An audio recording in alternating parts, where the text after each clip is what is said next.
O ex-deputado estadual Homero Marchesi, perseguido político do ministro Alexandre de Moraes, fez uma sugestão ao ministro sobre como lidar com o momento em que a revelação de mensagens de seus ajudantes mostra atitudes ilegais tomadas para promover a perseguição política. Marchesi sugeriu ao ministro que se inspire em Machado de Assis e reproduza a conduta do personagem do livro Alienista, prendendo a si mesmo. O ex-deputado disse: se o ministro Alexandre de Moraes não vê problema algum em ser promotor, vítima e juiz ao mesmo tempo, talvez não veja problema também em ser réu.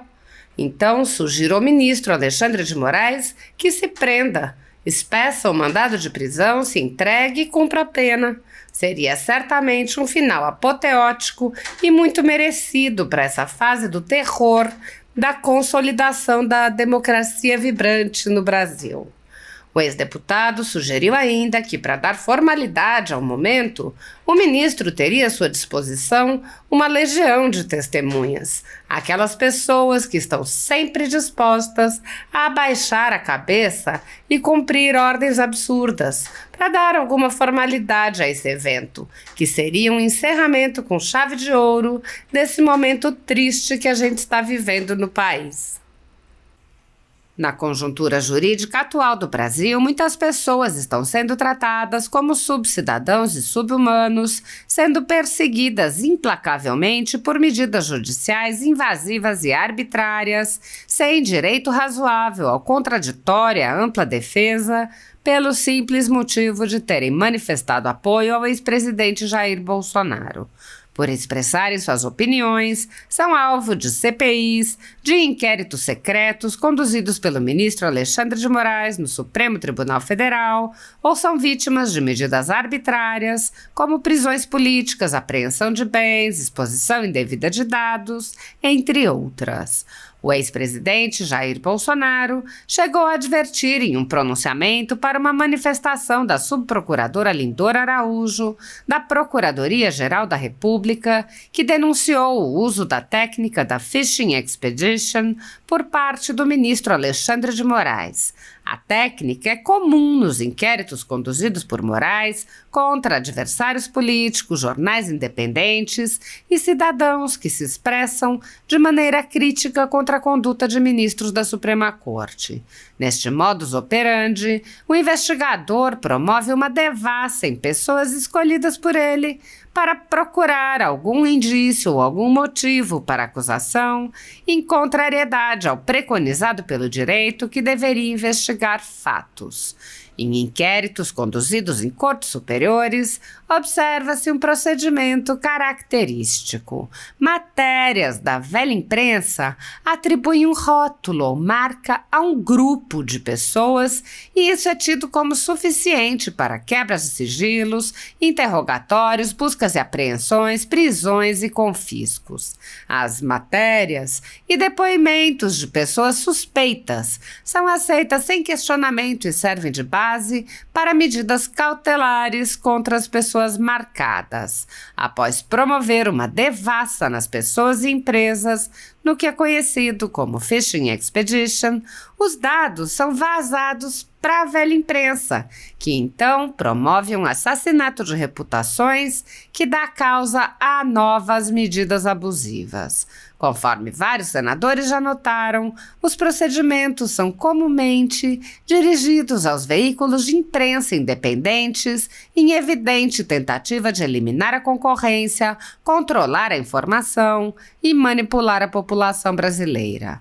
Os inquéritos são mantidos abertos por tempo indeterminado para continuarem a produzir seus efeitos devastadores sobre as vidas dos investigados que não têm meios para questionar as decisões. Em um inquérito administrativo no Tribunal Superior Eleitoral, seguindo esse tipo de procedimento, o ministro Luiz Felipe Salomão ordenou o confisco da renda de diversas pessoas, sites e canais conservadores, inclusive a Folha Política. A decisão recebeu elogios dos ministros Luiz Roberto Barroso, Alexandre de Moraes e Edson Fachin. e o inquérito passa de corregedor em corregedor, muitas vezes sem que a situação dos alvos seja sequer analisada. Após o ministro Luiz Felipe Salomão, já foram relatores do inquérito os ministros Mauro Campbell Marques e Benedito Gonçalves, e o atual relator é o ministro Raul Araújo. A decisão de Salomão não discrimina os conteúdos e atinge a totalidade da renda dos sites, com o objetivo de levar ao fechamento dos veículos por impossibilidade de gerar renda. Todos os nossos rendimentos de mais de 20 meses de trabalho são retidos sem base legal. Se você apoia o trabalho da Folha Política e pode ajudar a impedir o fechamento do jornal, doe qualquer valor à empresa Raposo Fernandes através do Pix, utilizando o QR Code que está visível na tela ou o código ajude@folhapolitica.org. Caso não utilize Pix, há a opção de transferência bancária para a conta da empresa Raposo Fernandes, disponível na descrição deste vídeo e no comentário fixado no topo. Há mais de 10 anos, a Folha Política vem mostrando os fatos da política brasileira e dando voz a pessoas que o cartel midiático quer calar. Pix ajude@folhapolitica.org. Assista. Eu tô aqui na estrada em Ponta Grossa, tô voltando para casa, e até aqui eu vim pensando em como foram absurdas as revelações de hoje.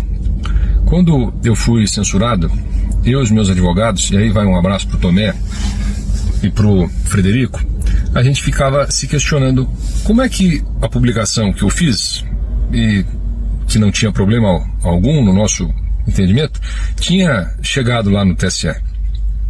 A gente imaginava que aquela agência de espionagem que foi montada no TSE, que agora tem outro nome, poderia estar monitorando a internet brasileira e ter encontrado aquele banner em algum grupo de WhatsApp.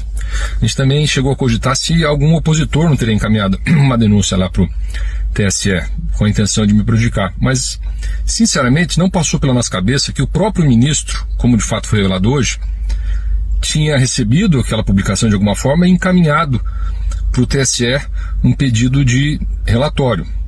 E aí, chegando esse pedido, os auxiliares dele no TSE fraudaram o relatório, disseram que era fruto de uma denúncia anônima e devolveram a bola para o ministro botar para quebrar. Isso a gente não esperava. É claro que o processo é um absurdo, né? Como esses processos no STF. Eu nunca tive foro no STF. Eu nem sabia da existência do processo, a não ser quando eu liguei para lá. Era um absurdo completo. Mas que o próprio ministro tinha mandado fazer a prova que ele ia julgar, aí pra gente também, aí até demais, né? Aí eu fiquei pensando como a sociedade vai reagir diante disso. Uma saída óbvia é o pedido de impeachment do ministro. É um movimento grande em andamento, um abaixo-assinado que as pessoas precisam fazer, um protesto que vai ser marcado, que já foi marcado para o dia 7. Eu vou voltar a falar sobre esses assuntos, né?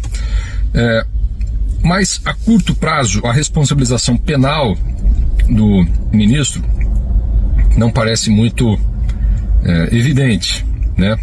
Eu espero que toda essa história seja passado a limpo. É importante contar bem essa história, documentar bem essa história, porque no futuro o poder vai mudar de mão e aí os acusadores de hoje poderão ser os acusados lá da frente, como já aconteceu diversas vezes na história do mundo. É por isso que é preciso agir com decência, com dignidade, mesmo quando você está na posição de comando.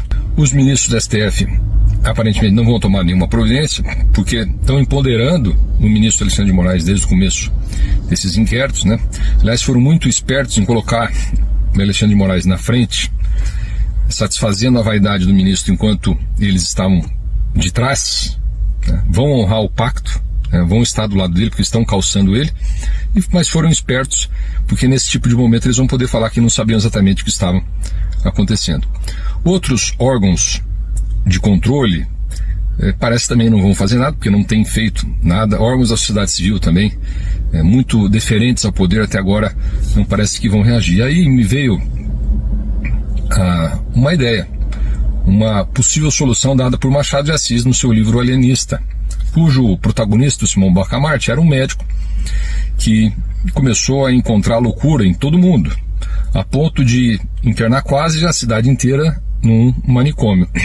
Até que ele, revendo seus conceitos, decidiu que o louco era ele e se internou.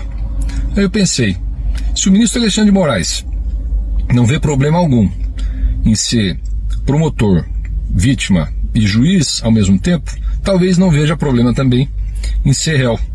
Então sugiro ao ministro Alexandre de Moraes que se prenda, peça um mandado de prisão ao ministro Alexandre de Moraes, se entregue ao local para cumprimento da pena e cumpra a pena.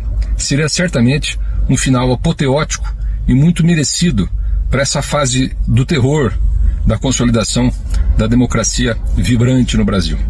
E se o ministro quiser dar maior formalidade a esse momento, pode chamar uma legião de testemunhas em vários órgãos de Brasília, no Judiciário, no CNJ, na AGU, no Ministério Público Federal, no Congresso Nacional, para testemunhar esse momento. Aquelas pessoas que estão sempre dispostas a baixar a cabeça ou cumprir ordens absurdas para dar uma certa formalidade nesse que seria certamente um evento que significaria um encerramento com chave de ouro desse momento triste que a gente está vivendo no país.